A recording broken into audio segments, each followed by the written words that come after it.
Je me présente Guylaine Demers, je suis professeure titulaire à l'Université Laval au département d'éducation physique depuis 2001 maintenant et je suis aussi la co-directrice du nouveau Centre canadien de recherche sur l'équité des genres en sport. Et ça me fait plaisir de contribuer aux entretiens Jacques Cartier. Mon champ d'expertise est vraiment autour du leadership féminin. Et ce qu'on entend par leadership, c'est vraiment toutes les femmes qui occupent des postes de responsabilité dans le domaine du sport, soit à titre d'entraîneur, de gestionnaire, d'administratrice sur des conseils d'administration.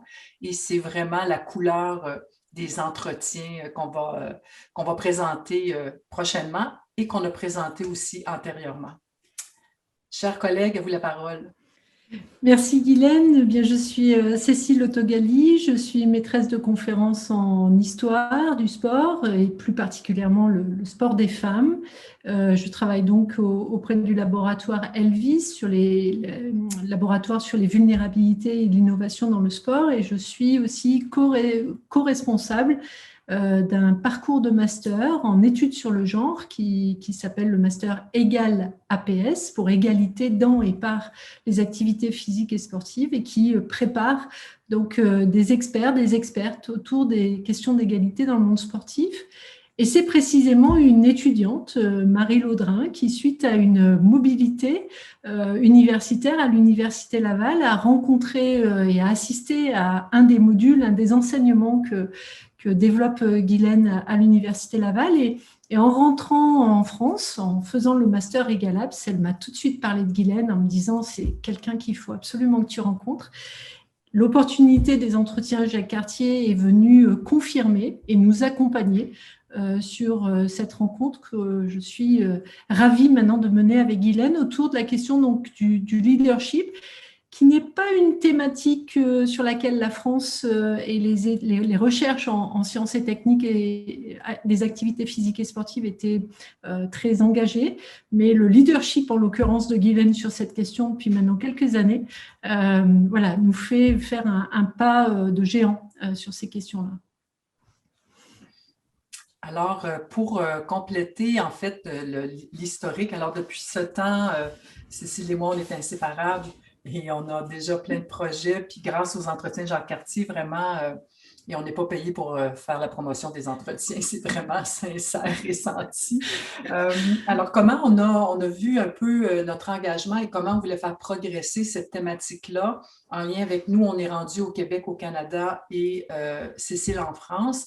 On a d'abord voulu mettre la table en 2019 en disant qu'est-ce qu'on connaît de cet enjeu-là, autant du côté de la France que du côté du Québec, d'un point de vue peut-être un peu plus théorique par rapport à la recherche et aussi de comprendre un peu mieux le rôle de nos gouvernements respectifs en lien avec cet enjeu-là. Alors, c'est ce qui s'est passé à Montréal en 2019. Et lorsqu'on est arrivé en 2020, catastrophe, je ne vais plus en France. Et c'est le sommet virtuel. Mais malgré cela, on a réussi à regrouper vraiment un groupe de personnes qui sont plus sur le terrain autour des organisations, où là, on a voulu comprendre le rôle des organisations en lien avec l'avancement de la place des femmes en sport, en leadership toujours. Et on était inspiré aussi d'autres milieux, comme ce qui se fait du côté administratif, par exemple. Alors, on a voulu voir ce qui se faisait un peu ailleurs. Fait que là, on a commencé à embarquer dans le côté plus pratique. Et ce qui s'en vient maintenant pour l'année 2021, je pense qu'on va réussir à être un petit peu encore plus pratique. Alors, en France, on a commencé effectivement par faire cet état des lieux qui est assez catastrophique, hein, voilà, très défavorable aux femmes sur les postes de leadership. On a pour habitude en France d'analyser deux types de postes de leadership. Hein. C'est soit dans des fonctions de gouvernance, hein, donc c'est ce qu'on appelle les dirigeantes du mouvement sportif, qui sont des figures du leadership dans le mouvement, ou alors du côté des cadres techniques, et notamment donc des entraîneuses. Alors, en France, on est à peu près à 35% de femmes dans les comités exécutifs des fédérations sportives. C'est C'est un chiffre qui a grandement évolué depuis ces 5 dernières années parce qu'en fait, il fait suite, ce chiffre, à une loi qui a été mise en place en France le 4 août 2014 et qui a instauré des quotas, des quotas donc, de représentation des femmes dans les instances des conseils d'administration, des entreprises, mais aussi des organisations sportives. Par contre, du côté des entraîneuses, on a un chiffre qui atteint difficilement les 20%. Ça dépend des statuts, mais on est effectivement plutôt autour de ces chiffres-là. Et au-delà de la sous-représentation des femmes dont je viens de vous parler, on a aussi mis en avant ce qu'on appelle en sociologie la division horizontale, la division verticale, c'est-à-dire le plafond de verre. Elles sont sur des fonctions qui sont plutôt des fonctions de secrétariat, de trésorerie, quand les hommes sont plutôt engagés sur des postes de présidence. Et puis la division à côté du plafond de verre, les parois de verre, c'est-à-dire qu'elles sont plutôt investies sur des secteurs qui sont connotés comme étant féminins et qui sont un peu des niches dans lesquelles elles sont placées, et elles sont beaucoup plus rarement sur les fédérations très compétitives, notamment les fédérations olympiques où elles peinent à être. Donc on a commencé par faire un petit peu cet état des lieux, et puis ensuite on a effectivement essayé de voir dans un premier temps eh bien, le rôle des gouvernances, le rôle de l'État, et notamment avec les lois, côté français, je l'ai dit, cette loi du 4 août 2014, et puis, dans un deuxième temps, le rôle des organisations. Alors, de notre côté, en fait, ce qui ressort, et déjà depuis 2 ans, ça bouge beaucoup au Québec. On a un engagement très ferme de l'État. Alors, en 2019, on a présenté, en fait, les premières initiatives, entre autres en termes de financement, de soutien. Et là, maintenant, le gouvernement s'est investi non seulement d'un point de vue soutien financier, mais aussi engagement où les organisations sportives auront des comptes à rendre. Alors, c'est toujours de l'argent public qui finance le sport au Québec. Et dans ce cadre-là, ben oui, le gouvernement, je pense, est en droit et doit demander aux organisations qu'est-ce qu'elles font avec l'argent qu'elles reçoivent, entre autres pour l'équité des genres.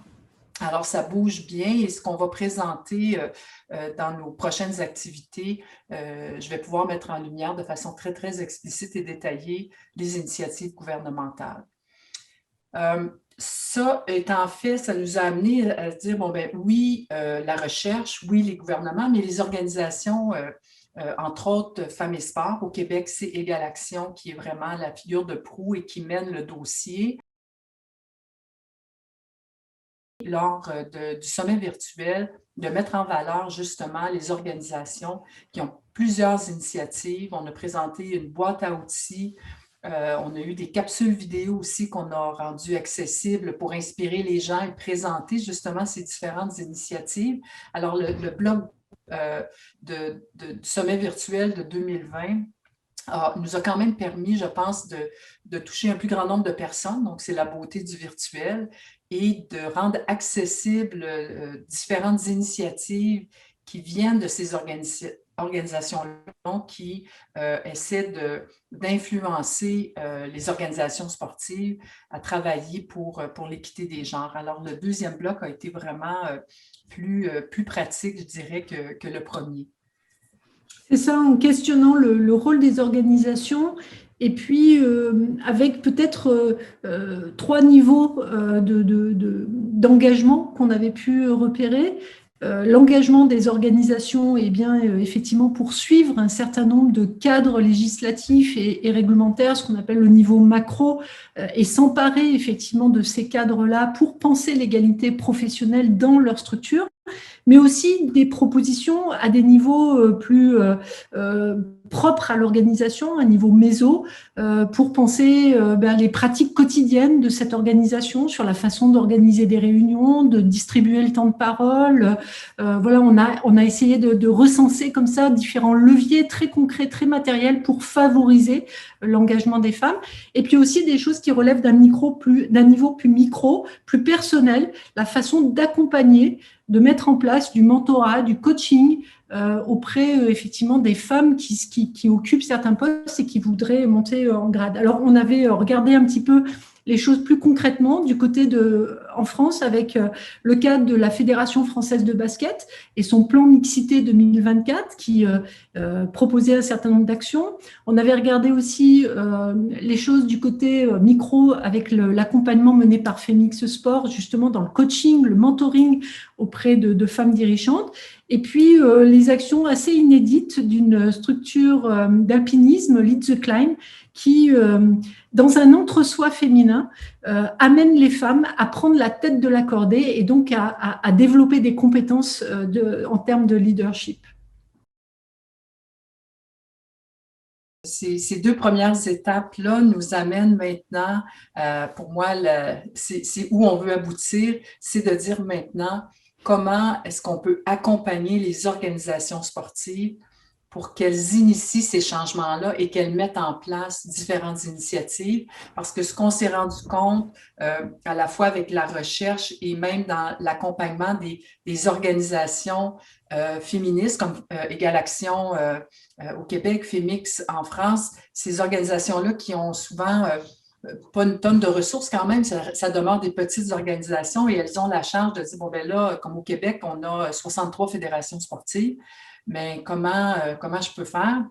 Alors là, notre dernier, peut-être pas le dernier, mais disons le dernier planifié, c'est de dire, là, on plonge, on a les mains dedans et on accompagne les organisations.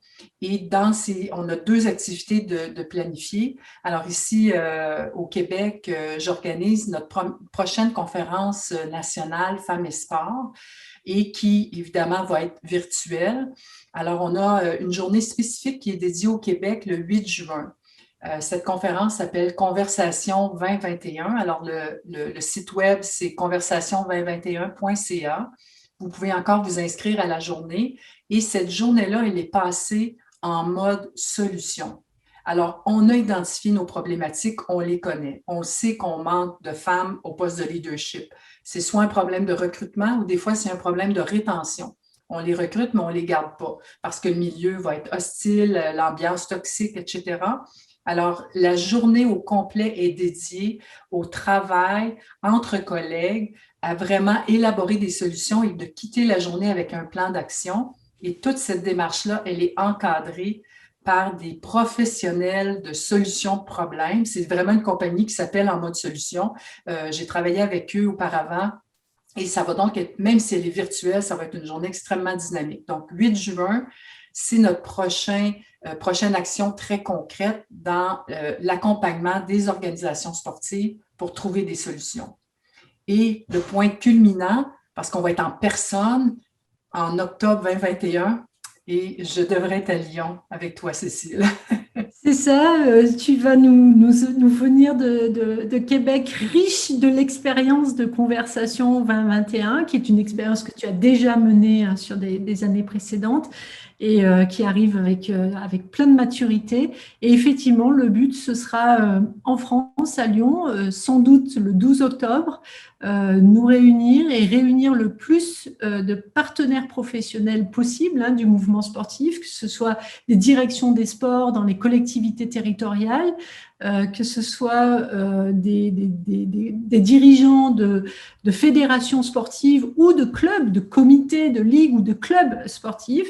Eh bien, on vous invite tous et toutes à venir à cette journée du 12 octobre où effectivement on travaillera sur ces outils d'auto-analyse des pratiques pour accompagner effectivement les dirigeants et dirigeantes que vous êtes et à trouver des solutions face à vos problèmes.